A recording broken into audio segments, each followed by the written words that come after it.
get ready and get started. Got several of you and several more folks, it looks like, still getting logged in here. So we welcome all of you for our last livestock judging clinic today.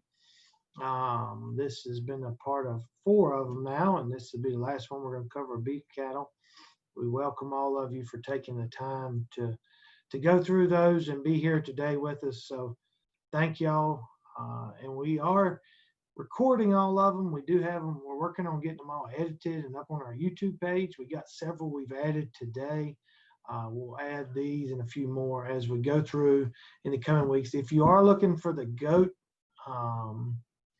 clinic, it will not be up there. It didn't get recorded. Unfortunately, it was a malfunction on our end. Not ours, it was my fault. We didn't get that up there. So that one will not be up there. But everything else, if you just go to YouTube and look at NC4H Livestock, we have a page there and you can get any of those videos and look at them whenever you would like. So that's available. A couple quick things before I do turn this over to Matt. Next week, we'll be doing the livestock judging practice contest that we're doing through livestockjudging.com. I'll be sending out the links for that to everybody here. And I was hoping to do it today. I got the contest set up, but I have to wait for them to send me the link that'll go out. So again, we will be hosting that. That'll be open to any youth that want to go through. It'll be 8 classes, no reasons. And everybody we will not break them out in age divisions because it's all for practice. So, but it'll be up next week and it'll be on livestockjudging.com. So if you have questions about that, just let me know. Again, thank y'all for taking the time to be here. And with no further ado, I'm going to turn this over to Matt Morrison. Matt, some of you may remember Matt. Matt is now our beef educational unit manager. Those of you that remember Mr. Rick Kern, Matt has taken his position, and not only is he working out at the beef unit, but he'll actually be working with our collegiate livestock judging team. We'll kind of be overseeing them guys here in the upcoming years. So we're excited to have Matt on board. He comes with a wealth of livestock judging background that comes to us, and just a wealth of knowledge. So we appreciate him. I'll let him tell you just a little more about his background as he gets started here in just a minute. And again, we got a few more, looks like, logging on. So I'm going to let Matt take over here, and I'm going to step out. But thank you all again for being with us through the last several weeks, and I'll turn it over to Matt.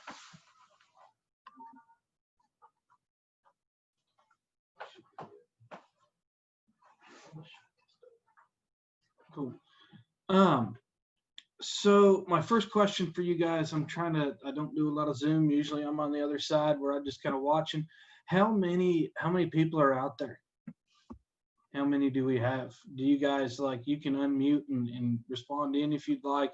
I'm going to try to be kind of interactive so that we can kind of work back and forth a little bit. Otherwise, you guys will get real tired of listening to me just kind of drone on. So who do we have out there today? Leah Black. Okay. Anybody else? Anybody else want to chime in? Sean, it says Sean. Where are you from, Sean? I'm from Bladen County. I'm actually an intern for the extension office down here. I'm just logging in to kind of take some notes and stuff. Cool. Awesome. Well, I'll tell you what, let's kind of get started a little bit. Brent kind of gave me an introduction, or gave you guys an introduction about myself. I come from a very diverse background. Grew up in the state of New York, moved out to the Midwest, spent quite a bit of time out there. Came down here several years ago, for about 4 years ago now. Got my master's from here at NC State. I actually moved from North Carolina to Wyoming. Spent 4 years in Wyoming as the Laramie County Community College livestock judging coach, which was really, really fun. It was kind of an awesome experience out there. And I have been back to North Carolina now for about 45 days. And so it's been fun. We've traveled through the COVID and made it through all this stuff, and kind of out there at the beef unit getting things figured out. And so I'm glad to be here with you guys. And so what I need to do, or what I'm going to do, is I want to share some thoughts with you Hopefully some of you have watched some of the other judging videos that Brent's been putting together, because I want to focus a little bit more on judging cattle in terms of what does it mean and how do we keep cattle, what kind of cattle do we want to use, what kind of cattle work, and not as much focus on we're just going to have 4 head to place, but think about some of the fundamentals of selecting and evaluating cattle, either as we want them in a judging contest or rather how they might work for us at home in a pasture setting or something like that. And so I've got to do a share screen. Give me just a second. I made some slides for you guys to view. Can everybody see the slides now? Yes. Okay, perfect. Perfect. Can you see this thing that, oh, it disappeared. Okay, and so I made a whole bunch of slides. We're not going to get through all of them. That might be something that Brent might be able to provide for you guys later if it's something you wanted to read through or flip through. But I think that livestock judging is something that we want to think about the fundamentals, whether it be cattle, sheep, goats, irregardless of the species, pigs that we judge, we want to stay committed to the fundamentals. And that's what I want to talk about today. I want to talk about some of the big picture items. As I talk about with our own judging teams, if you can take livestock and you can do the big picture things and you do those big ticket items, you're always going to get along really, really good, because livestock judging is all about the big ticket items. It's all about the fundamentals and just doing the big things each time. And so we don't need to look at that slide. That's okay. This slide here, I think it's important that we have to know the purpose of what we're judging. And when we're talking about judging cattle, whether that be market steers, whether it be bulls or heifers, we need to make sure that we're making livestock functional and practical livestock that will work. So irregardless of the species, we're looking for sound, good-footed, easy fleshing, just basic practical livestock, basic practical cattle. If you can learn to evaluate that kind, if you can see that kind of cattle and use them, that it's never going to lead you astray. You're always going to be able to succeed if that's the kind of cattle that you're looking for, if that's the kind of cattle that we're going to use. And so I'm going to spend a lot of time. There's something that I think is kind of important. I kind of get on soapboxes. It's okay. That I like to talk about different things. And something that I've been kind of hung up with right now is studying cattle in terms of their feet, their foot shape, and then correlating that with the rest of their structure. Because we are at a time where we have cattle that have tremendous amount of muscle. We have cattle that have this really cool show ring look. We've got cattle that have all these extras, these intangible extras in terms of their presence and their build and this cool stuff. But we've got to stay committed to the fundamentals of structure. And that's kind of what I want to talk about a little bit here. Is that good with everybody? Anybody got any questions or anything before we get digging into this deal? Cool. And so one of the things that's kind of awesome, the Angus Association, they've come out now with an EPT to help them select for foot shape and foot scoring. What's cool about that is they've put out some of this literature that has these different pictures. And I'm not promoting the Angus Association or saying we all got to do foot scoring. You guys do what you got to do with your cattle. But what I think is cool is, as a judging coach, it's given us another set of resources that's very, very easy to see. And it's very easy for us to kind of think about the way that they have this set up. I'm not saying that we're going to walk into a judging class and have a team go, okay, you know what, guys, we're gonna look at these feet and, oh, that's a 3 or that's a 9 on the Angus Association foot score. That's not what we're talking about, but it gives us some more diagrams and pictures to allow us to think about what cattle feet need to look like compared to the cattle that we have in front of us. And so what's kind of cool about this, if you can look at number 1, extremely weak, open, divergent claw set. So when we're talking about this part of the hoof right here, we're talking about the claw, this part that I'm circling.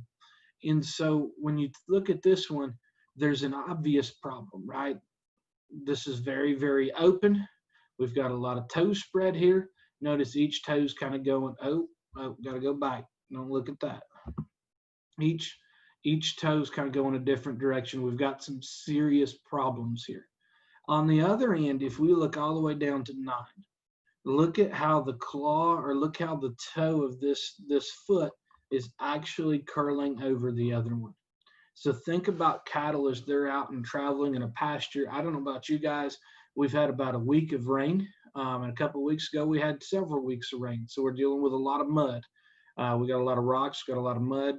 And so think about these cattle's, think about the feet on these cattle and what they're dealing with, what do they travel through, and then think about some of the repercussions, right? If we've got toes that are overlapping, you know, these are going to cause cattle to be lame. They're going to be sore. They're not going to get out and travel. If cattle don't get out and travel, cattle aren't feeding, and that generates problems for us. I think it's kind of cool if we look at some of these other ones here. They talk about the scissor claw. That's number 9 that we were just talking about. You can see 8 is more moderate. We can begin to see the problem is happening here. We can see the change in that hoof shape. We can see that again here in 7. We look at 6, that one's a little more normal in appearance. 5 is kind of what they're calling ideal on the Angus Association's scoring system. But notice how even the toe spacing is. Notice how the shape of the foot is the same on either side. So if we think about how we as humans walk, or how our livestock walk, if we're wearing out one side of the hoof or the other side of the hoof, like if you look at 8 where one side's now shorter than the other, what that means is they're not planting their weight evenly. If we're not planting our weight evenly, that means structurally something else is probably wrong. As you move up from their hoof, their hock may be set too far outside of their framework. Maybe they're shorter in their hip. They could be rounder in their hip, causing them to get underneath themselves. And all of those things change where they plant the majority of their weight, or where they hold their weight on their feet. And that will help change the wear of their feet. And so you can start at the ground when we judge cattle, or really any species, and that allows us to work from there up. And that gives us the availability to kind of indicate some other problems that we might have. So on this next slide, I'm going to need some participation from you guys. And so there's going to be 4 pictures of some cattle feet, and we want to discuss maybe what one has what different problems that they might have. And so we're going to go to the next slide here. So you guys, I think if you push your space bar, that'll help you unmute yourself. So make sure that you zoom in and help work with us here. And so we've got the 4 pictures. I would like any of you guys out there tell me they're numbered 1, 2, 3, and 4. Do you see any concerns? What do we got? Number 2 is ideal. Okay, number 2 is ideal. All right, if we look at the shape here, it's a pretty good shape. We're pretty even in our spacing. It's maybe a little tight, but we're pretty even in our spacing. Which one of these might be the least ideal? 4. 4, absolutely. I think that we absolutely recognize that 4 is a problem, right? That scissor claw that we were talking about, that's a great example of that. What do we think? Somebody tell me, what do we think about 3? So maybe I don't really like it that much, but it's okay. Yeah, it's okay. Remember when we were looking back here and we were looking at some of these, this one here, this 3 level on the Angus Association, we're talking about having a little more divergence, having a little extra space there. We come back over, that would be kind of 3, wouldn't it? So it's not an extreme. However, it's not ideal. What about 1? Where do you think 1 would fall on that scale? 6. Yeah, 6, right? We're starting to see, if you look on the outside of this foot, you're starting to see that turn. You're starting to see it on the inside. The foot here really shows us that toes starting to curl and turn in. And so that's kind of good, good to see, right? We don't want our cattle to be doing that, but at the same point, these are some really good pictures. We'd often, we go out, we talk about in livestock judging, oh, we always start at the ground. We always start at the ground. Well, these pictures are kind of an idea of actually starting at the ground instead of just talking about it, where we can actually see some of the differences.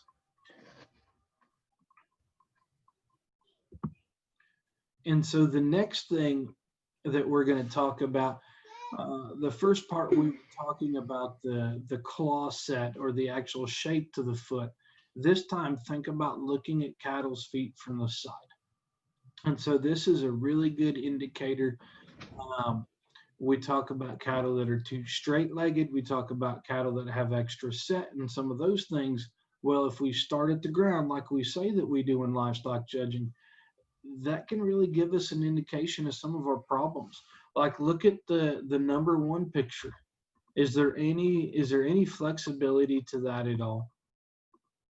Right now, I see you guys. It's kind of funny. I can see the head shaking. No, that right there is too straight. And the same thing is, we look at number 9. Look at the angle to the pastern. That's a really, really soft pastern. We've got a really, really long toe. If we had toes like that in our cow herd, we wouldn't end up having to do things like trimming their feet, maybe just culling the cows because they're not getting around very good in the pasture. And so, again, that's an awesome thing for us to look at. One of the concepts that we talk about a lot in cattle judging that is hard for us maybe to understand, this next picture here I'm going to show you, we talk about depth of heel. Okay, and you'll go out and hear people. They'll be at the show, and there'll be a guy judging, and he's on the microphone, and he's like, "Oh yeah, really like this one." Gets out, feels her track. She's good in her depth of heel, allows her to get out and move. And you're like, "What is she talking about? Heel, right?" And so this picture is kind of cool. This picture actually came from the Scottish Highlander Association. I found it on the website. It's theirs, not mine. Trust me, I couldn't draw that good. But I thought it was interesting that even that breed was starting to look at different foot shapes and those kind of things.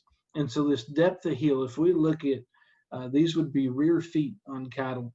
If we look at this hoof line as it comes down to the back, just like us, right, where our heel, where we plant our weight, and you can see the bottom of the hoof line that comes back up. This thing right here says good depth of heel. So basically where that hoof starts up to the leg, from there down to the bottom of the hoof where it meets the ground, this kind of area right here is what they're talking about when they say depth of heel. And so that's kind of cool because we can actually see this instead of, I love looking at real livestock. I think that's really fun. That's the way we do things. But when we look at this, it really helps us see that term that they're talking about. And so then we can see the opposite of what we don't want. We watch that line as it comes down, right? So they're too steep in this angle to their pastern. Now this line comes in really, really hard. And we look at this angle up front in their toe. That's less of an angle. And now that depth of heel is much, much, much shorter, much smaller. And so these cattle, when they go out and walk, they aren't putting their weight where they need to, and so their toes get longer and longer, right? One of the things that is cattle, we use them, they go out, they graze pastures, they cover ground, they're constantly wearing on their feet. Good cattle that have that have the right depth of heel, they have the right shape to their foot, we really shouldn't have to be out there trimming their feet. We look at cattle, they're shallower in terms of their heel, that makes them longer toed, and then all of a sudden we have feet problem that we need to do. Anybody want to speculate, any of you guys, why would we want cattle to have the right depth of heel and have a good foot shape so that we don't have to trim them? What does it add to us, to our day, if we've got to trim out feet? If we're trimming cattle's feet, that's more work, right? We want to be able to take these cattle out, put them on pasture. We don't want to have to keep bringing them in and doing maintenance and those kind of things.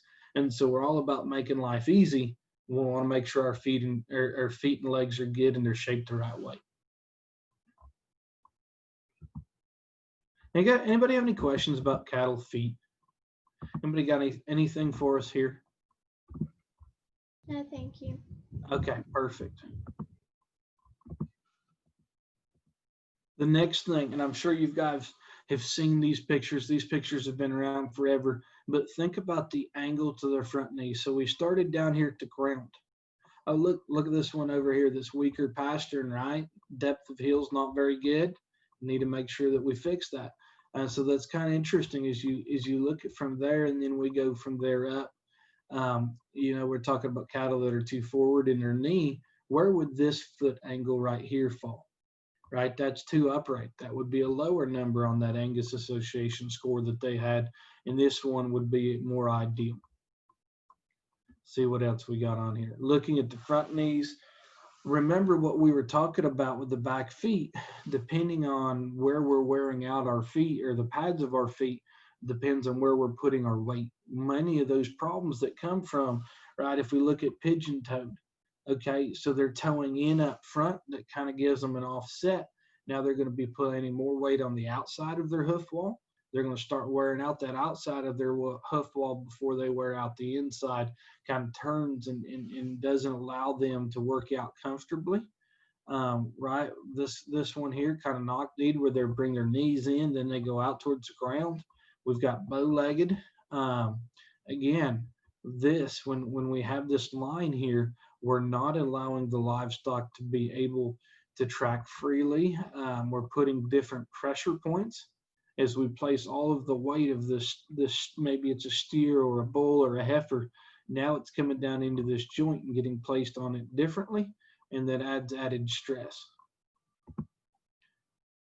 We've got a rear view, some of the same things that we were talking about up front. And guys, it's really, really easy. When we go out and we want to learn how to judge cattle, go out into a pasture and just watch them walk away from you. The best way that we can get the best views of cattle is just get them on the move. Get them to walk away from you, kind of get them to walk away at a 3/4 angle.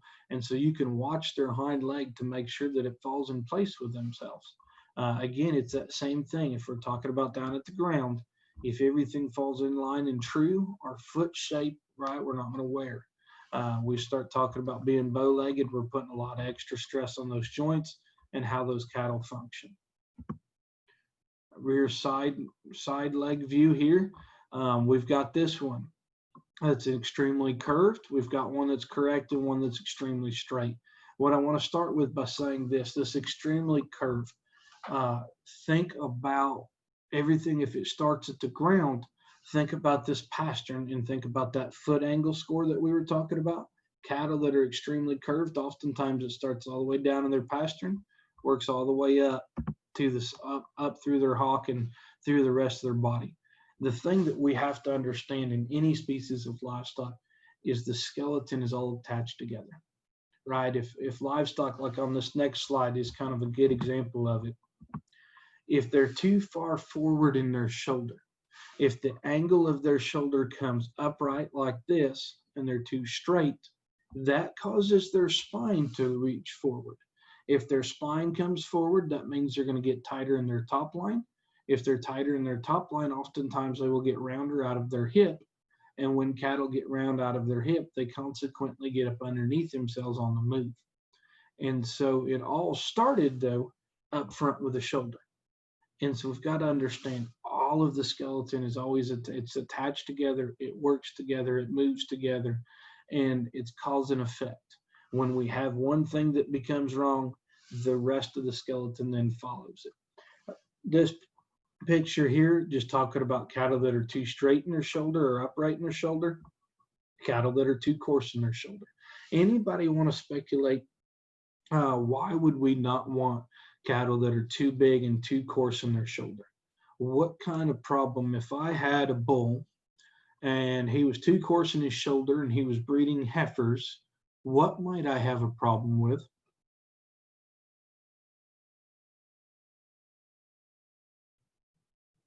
Think about calving ease. Thinking about having to then take the heifer that bull with really big coarse shoulders bred, and if his calves have the same problem, we can run into calving problems. So everything we're talking about, people are like, oh yeah, we want them to be flat and neat about their shoulders so they look cool, but actually what it affects our calving ease, and it goes back to the thing we were talking about in the beginning about form and function. The next thing that I want to talk about, we think so often, this is kind of the next big picture item. We start at the ground, we talk about their feet, we talk about the shape to their foot and those kind of things and the basics of structure. The other thing that we need is true muscle. So even if we have, let's say, breeding heifers, why is it important? Heifers have to have muscle. It's not cool to go in the reasons room to some people and say, oh, this heifer is a heavy muscled heifer. Well, it should be though, because here's the deal. What is that heifer's purpose? Her purpose is to generate more cattle. If she's in a commercial herd, those cattle we're going to make feeder steers and heifers that are going to go to the feedlot, and we're going to send them down the road, and we're going to make ribeyes and all sorts of tasty steaks and hamburgers, and that's what we like.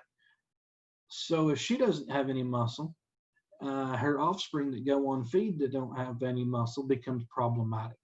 And so we need to think about that.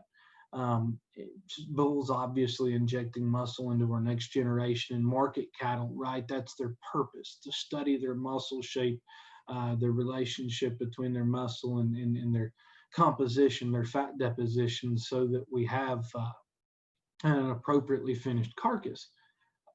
But one of the things that we think so often is if we study cattle from the side, the depth of body, we can have cattle that are extremely deep, but if we get in behind them, they don't have any turn and shape up high, which means they really don't have any muscle. And so I would caution you guys or question you guys to ponder on this. If they're extremely deep, but they don't have a lot of muscle, what do we have? You know, the lower part of that body, when we think about the primal cuts, that's not where our high value comes from. And so I would think that for you guys learning how to judge livestock, if we look at the big picture and we make sure our structure is good and we make sure that our feet and legs are right, the next big ticket item is muscle shape. If they have the right body shape and they have the right framework, the right skeleton, that's going to be the right kind of livestock, no matter what species we're looking at. All right, so depth of body, right, from their top line down to their belly does not guarantee that livestock have muscle. Right, we're talking about coming out of the backside of their spine with some turn and some shape. This next picture, I think it's going to be the next one. Yeah, this picture here is really, really cool. It's a really old picture, but what it is actually a beef carcass, and instead of cutting it and hanging it in halves like we usually do, they had taken this carcass and cut it in half the opposite way.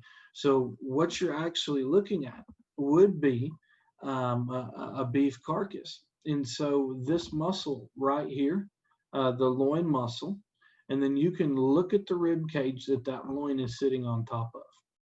And so you look at the loin muscle sitting on top of the rib cage that allows you to have this turn and this shape up high. Look at the picture on my right. I think it's still on your guys' right as well on your screen.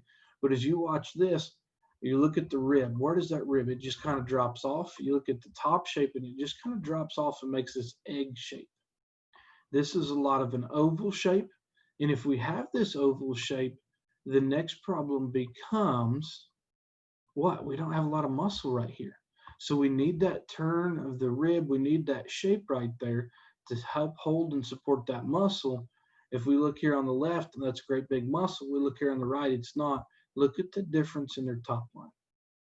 So if we can take cattle that functionally have this kind of turn and shape up high, and we set that on the right set of running gears, the right set of feet and legs, now we've really got something that we can work with, right? We've got cattle that serve that basic purpose, that kind of functionality that we were talking about.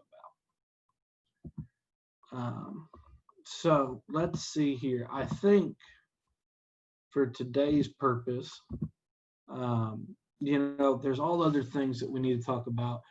It's absolutely impossible to sit down and say, hey, let's learn how to judge cattle in a 30-minute video or however long the video ends up with. Brent was joking with me, knows I get long-winded. He said that they just kind of cut me off and I'd disappear if I got too long-winded. And so we got to make sure we kind of move forward with this. But there's so much other things that we need to talk about in cattle judging in terms of talking about bulls and talking about the purpose of the bull, the breeding purposes, talking about some extra things like masculine feature, talking about market cattle and composition and ribeye area and those things. But I think no matter what species of livestock, no matter what part of the cattle industry that you're asked to judge, if you keep their feet and legs right and you have that right ideal body shape, those are the kind of cattle that are going to work for you. So like I said, lots of other slides. We're not going to get into those things. Let me see if there's anything that just jumps out. No, I think we're good with that. So now we're going to undo.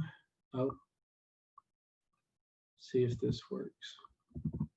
Can you see do you see my screen still? Are you still with me?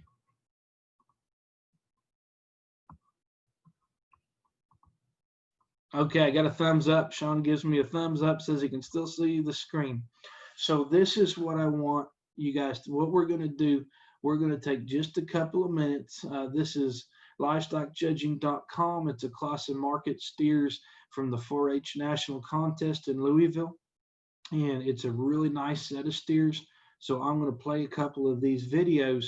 And I know it's tough. I was talking about the shape to the foot and things. So we just need to kind of see what we can as they're walking in the shavings. We're going to watch these videos. Then we're going to talk about this class. And then you guys are going to tell me a placing that you think is a good idea. We're going to go to my placings. We're going to place the class.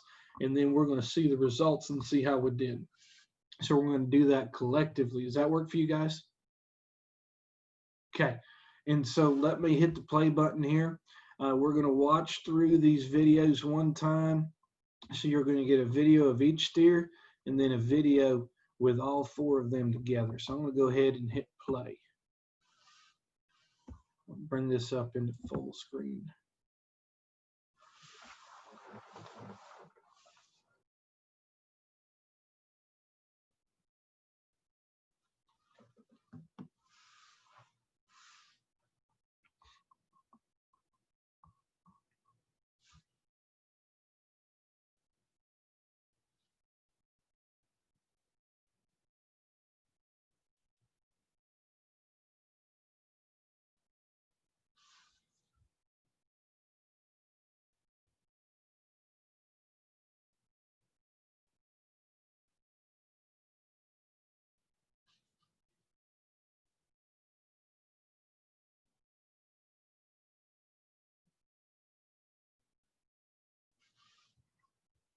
Remember, we were talking about studying cattle as they move.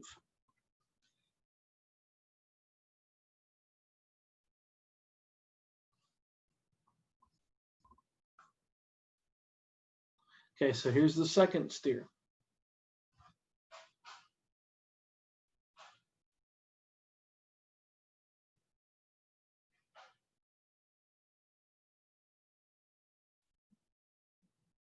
Remember, think about that turn and that shape to the rib that we were talking about. Think about that picture that we had on the slideshow.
Okay, here's the last steer that we're going to see.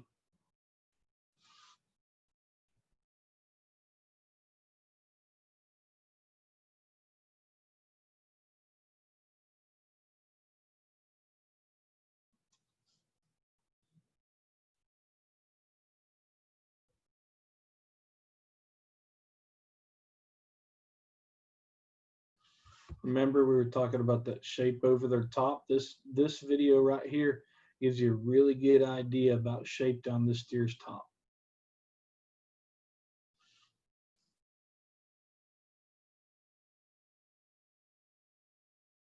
And then watch him walk.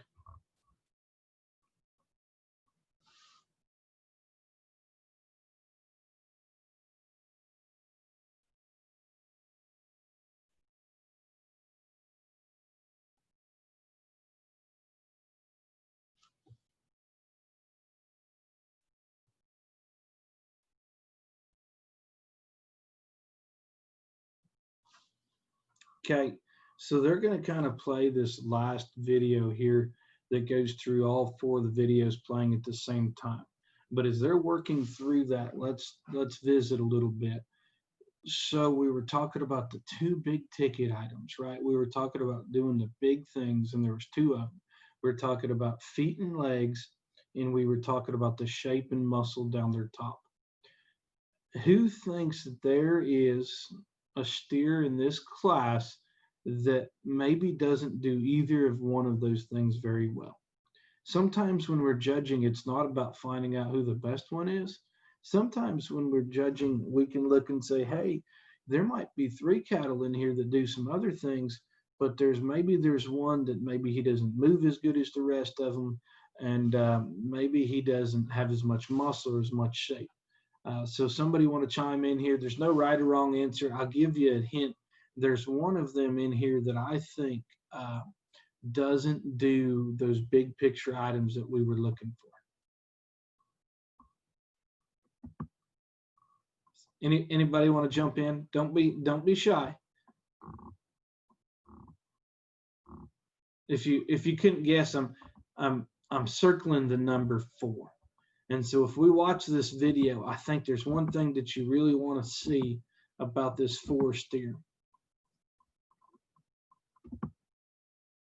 Is watch him move, study him at the ground.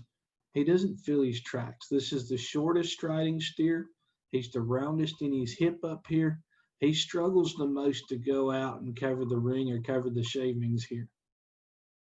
The other thing about this steer is I kind of alluded to it when we were looking at this video of just him, and we got into probably right about here, and I was talking about how good you can see the top shape on this steer. This steer doesn't have that same turn and some of that same shape and roll and muscle as some of the other cattle do in the class. So where do we think we want to put him? You guys, can you give me a thumbs up or a thumbs down in your video feeds? Right, so he's going to go down towards the bottom pair. And I think from there, there's one other steer that doesn't, I like it. There's another thumbs up coming in. I think from there, there's another steer that I questioned a little bit that we need to watch a video of. Let's go back to the 2 steer. Check him out from the side. That steer's higher in his flank. He's deeper in his chest, so he doesn't balance up quite as good. But then wait till he gets out and gets going.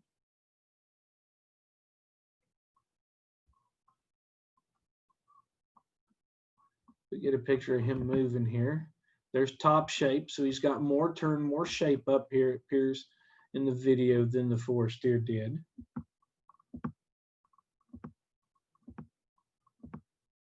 But watch him move. He's still maybe not quite as comfortable as some of the other cattle. Tried to get a good idea of his feet. He's a little more rigid at his lower joints, doesn't flex quite as nice. So that kind of leaves us, where do you think he would go? He's kind of maybe middle, maybe a bottom pair kind. So that leaves us with the 3 steer and the 1 steer.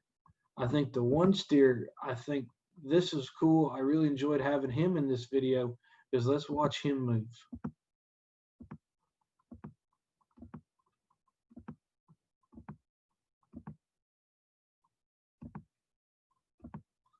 Watch this guy go. I think he reaches out, he fills his tracks. He might plant a little weight on the outside of his hoof, but he's very flexible, very comfortable as he goes, very athletic in how he gets out and just walks and covers the pen.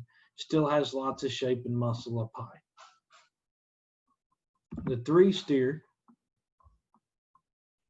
I think he's, if you look at this view, he's probably got as much shape and as much muscle down his top, as much turn up high as any of the steers. And let's watch him move.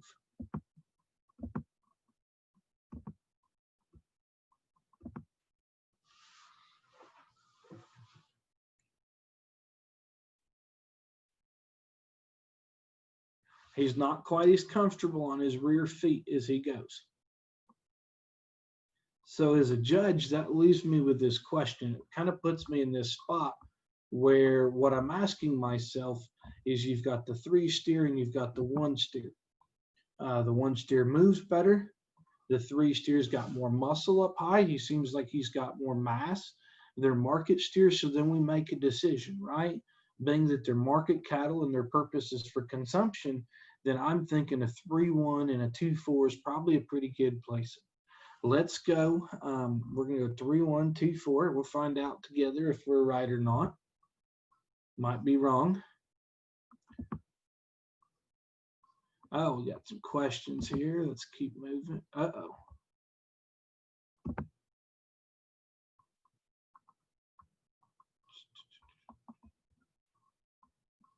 Give me just a second. We kind of lost our place. Go to recently viewed. Let's go to videos, livestock, market steers. That's where we were at. We go down to 2019 National 4-H. Okay, this is a class. Yeah, here we are. Now we're back on track. What did we end up saying? A 3-1, 2-4. We're going to submit. Oh, so apparently we've got a set of reasons that we're going to listen to that explain to us what they placed the class at. So we'll watch this real quick, and then we're going to talk about reasons for just a minute, and we'll get done.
Okay, so I want to finish up with a couple of thoughts for you guys.